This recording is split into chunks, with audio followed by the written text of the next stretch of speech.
Madam President, on one final and totally different matter. I need to say a few words about something that took place this past weekend.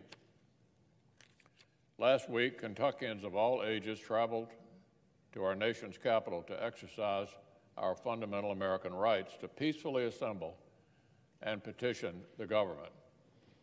Unfortunately, for the students of Covington Catholic High School, their participation has resulted in threats on their lives.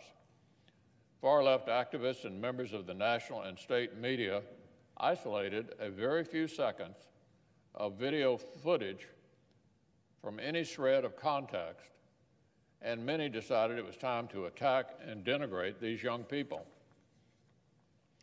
Because of what some highly partisan observers thought they saw in a few seconds of confusing video, these kids, their school, and their families were met with a deluge, a virtual deluge of partisan vitriol and hatred from people who never met them and had no idea what had taken place.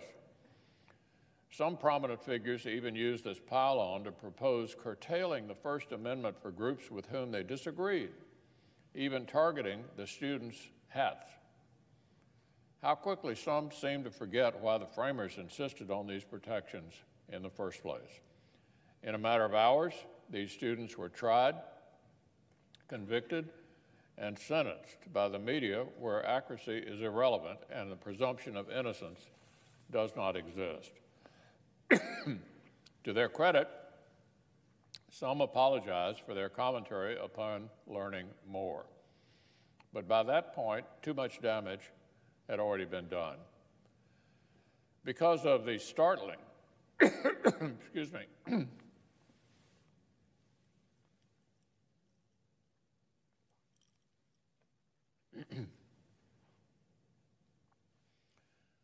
because of the startling death threats against these students and their families, Covington Catholic, which by the way is in Kentucky, was closed yesterday. The school's administration is working closely with law enforcement, but it's unclear when any sense of normalcy might return.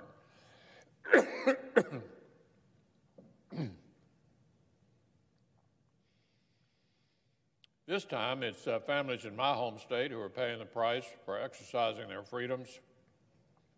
Sadly, this kind of fact-free rush to judgment is becoming an all too often occurrence. So if we can learn anything from this weekend, here's what I hope it is. When the rush for headlines takes precedence over the facts, mistakes are made, and our rights as Americans are put at risk. This trend is particularly troubling when young people are involved.